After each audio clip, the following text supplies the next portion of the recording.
The opposite of a tax is a subsidy. A subsidy is when the government helps pay for goods or services, or supplements your income, or otherwise offers money to people if they do something. Let's take a look and see how subsidies impact markets. Just like taxes, there are many different kinds of subsidies. Let's look at a few categories. Price supports are a kind of subsidy where the government agrees to purchase any surplus in production at a minimum price. This effectively sets a price floor because sellers will only want to sell to the consumers if they pay as much or more than the government does. The US government has many price supports in place for agriculture. When the price of a crop falls, it can devastate farmers and even bankrupt them. The market solves this problem with futures contracts, but nevertheless, the government often gets involved by promising to buy the crop at a guaranteed price, which essentially subsidizes these farmers to keep growing that crop, even if the market wants them to change. Direct subsidies are when the government directly pays consumers or producers for buying or making this product. There are many subsidies like this. In many states, the government will help pay some of the cost of installing solar panels. Some states also provide subsidies for housing, and of course, one of the biggest subsidies is for education. About 75% of the cost of this course is paid for by Maricopa County, and only about 25% is paid for by your tuition dollars. Last here are tax credits. This is when the government allows producers or consumers to deduct the value of the product from their taxable income. That is effectively a subsidy, since the producer or consumer won't have to pay taxes on the value of that product. Health insurance is a major example. Most people get health insurance through their employer, and they pay a small portion of the health insurance premium while their employer pays the rest. But that cost is deducted from their paycheck before taxes are considered.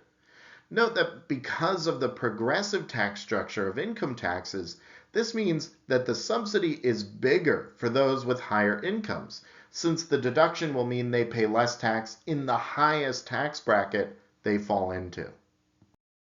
Just like it is for taxes, it doesn't matter whether it is the producer or the consumer who receives the subsidy. The market outcome will be effectively the same. We can apply our tax wedge strategy here too, and have a subsidy wedge. A subsidy wedge comes in from the right, and the height of this red line is the amount of the subsidy. Where the wedge squeezes in will set the quantity produced and sold with the subsidy in place, along with the prices earned and paid. Some of the subsidy will end up going to the producers, who will see the price earned increase above the price set when there's no subsidy.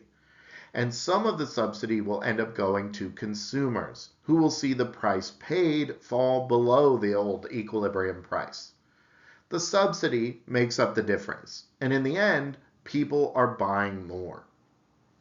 So, is there any deadweight loss from a subsidy like there is from a tax? In most cases, and in the case we depict here, the answer is yes. Usually, deadweight loss is the result of preventing mutually beneficial trades from happening. It's usually the result of too few trades. But here, it is the result of too many. This area here represents trades which are not mutually beneficial, but are happening anyway due to the subsidy.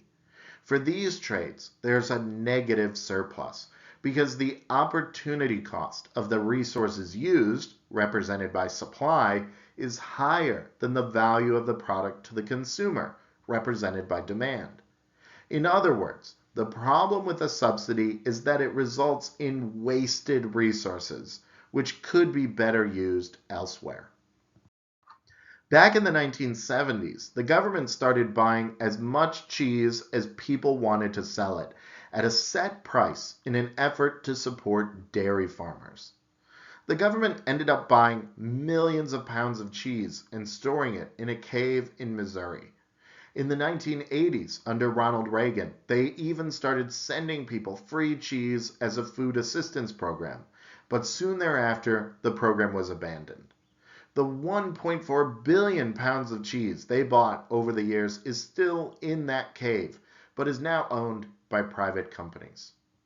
Subsidies often have good intentions, but it's easy to see the deadweight loss of misused resources in this case. Subsidies can also be used to eliminate deadweight loss, though. Remember last chapter when we talked about the regulation of natural monopolies with a price ceiling. We noted that while the price ceiling eliminates most of the deadweight loss, some of it still remains. Well, if we give consumers a small subsidy, their demand will increase and shift to the right. That will allow us to set the price ceiling a little lower, and the monopoly can still break even. But now it will be at the efficient quantity, the quantity where the true demand crosses with marginal cost. And the subsidy will be just enough to keep the monopoly in business. In this case, the subsidy eliminates deadweight loss and increases efficiency. There's another class of problems like this where subsidies can be helpful. Adverse selection is a market situation where buyers and sellers have different information. Let's think about the market for health insurance. If we start a health insurance company and say, come sign up for our health insurance, we'll pay for whatever medical care you need in the future, but you pay us a monthly premium starting now. Who do you think is going to line up for our plan first? The people who value the product the most will be the ones who know they're going to need a lot of medical care. The sickest people get in line first, while healthy people probably aren't as interested, especially if the premium is set at the average cost of providing health insurance, and they expect to use less than average health care. The problem is we can't really tell these people apart. In fact, it's against the law to even try to tell them apart, except in the case of smokers.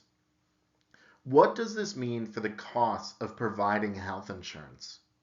Well, the marginal cost is going to start high and fall from there. The sickest people are the ones we provide insurance to first. So the first plans we sell are very expensive to cover, and that marginal cost falls from there. There aren't a lot of fixed costs with health insurance, so we can have average costs start at the same point as marginal cost.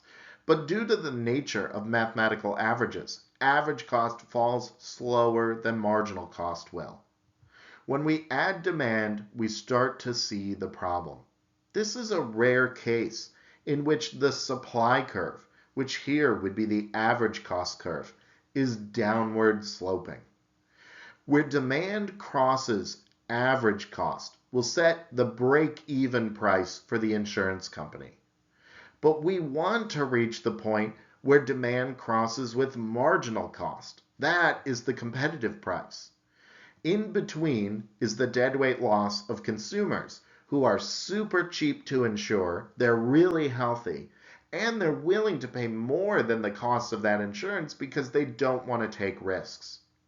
But because of the average plan holder needs more care on average, the price of the plan is too high for them. In other words, the market outcome is one where a lot of people are uninsured, even though they want to be insured. One way to solve this problem is with a subsidy. If the government helps pay for health insurance, the demand will increase and it will set a new subsidized price. If set right, the subsidy will make it possible for those uninsured consumers to buy insurance, and the efficient number of people will be insured. Today, the government offers large subsidies for health insurance, both through tax credits and by helping low-income families pay for plans if none are offered by their employer. The hard part is knowing if these subsidies are too much or too little.